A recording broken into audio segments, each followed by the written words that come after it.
Hey Rocky Point, I have an important update for you on behalf of all of our elders, and so I would ask that you watch all the way to the end of this video. As you know by now, the governor's shelter-in-place order expired yesterday, and our state and local governments have said that churches are welcome to start meeting in person again. So I'd like to share with you how we as a church are going to move forward in the coming days.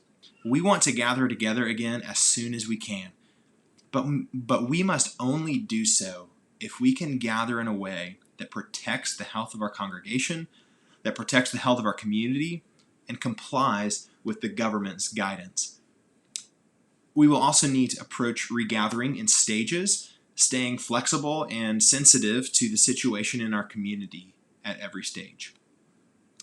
The Texas Attorney General's guidance for churches recommends that we conduct as many activities as we can remotely, and that when we do meet in person, we should do so in accordance with the guidance from the White House and the CDC. So here's what we would like to do, Lord willing. We are targeting Sunday, May 17th as our first day to gather again in person. During this first stage of regathering, we will only be meeting together for our main worship service at 10:15 on Sunday morning. Our Sunday school classes, children's ministry, and student ministry will all continue in an online format, and our facilities will continue to remain closed during the rest of the week. Targeting May 17th is a decision we didn't just make on our own. We made it in partnership with the Stephenville Ministers Alliance in light of factors specific to our community. A new wave of COVID testing began this week in Erath County, so waiting until at least May 17th allows us to get a more accurate picture of the current status of our community in terms of the spread of the virus. Because this date is subject to the fluctuating health situation in our community, this date may change. Again, we need to stay flexible and we need to stay sensitive, but we hope to gather again for worship on May 17th. Now, I'm sure you are as excited as I am to meet together in person again. It is going to be a great day for sure. But we must be sure that we have accurate expectations for what it's actually going to look like when we come together again. Things are not going to look like they did 2 months ago when we gathered. You can read for yourself the governor's report to reopen Texas and see the specific guidelines for churches that we're going to be following. And in the coming weeks, we'll give more specific instructions that are specifically tailored to our church and our facility and how things are going to look for us during this first phase. But let me just mention a few things so that we can all start to get an accurate mental picture of what it's actually going to look like the next time we gather. We're going to have to practice safe distancing. That means no hugs, no handshakes. It means we're going to block off every other row of chairs. We're going to ask every family unit to sit together and sit with at least 3 chairs in between them and the next family unit. We won't be able to congregate in our foyers or in the worship center before or after our service.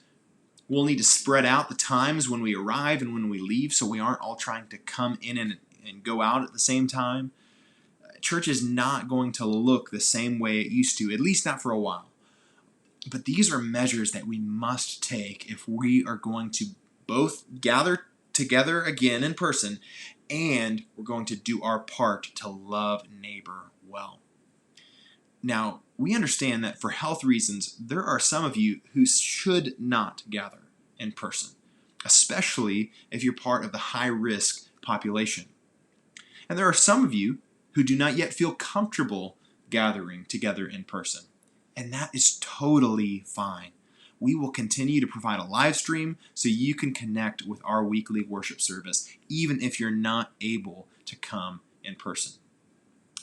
As important as these physical preparations are, though, it's even more important that we prepare our hearts physically for what this next phase is going to look like that we're entering into.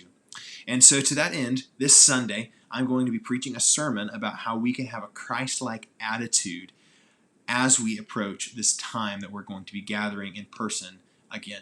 I'll be preaching from 1 Corinthians 8, verse 1 through 11, verse 1. And that's a pretty long passage. We won't have time to read every verse of it on Sunday morning. So I would encourage you to read that ahead of time to prepare your heart for worship. Well, thank you so much for watching this update. I really look forward to the day that we all get to gather together again. But until then, please join us Sunday morning at 10:15 for our live stream worship service. Thanks, and God bless.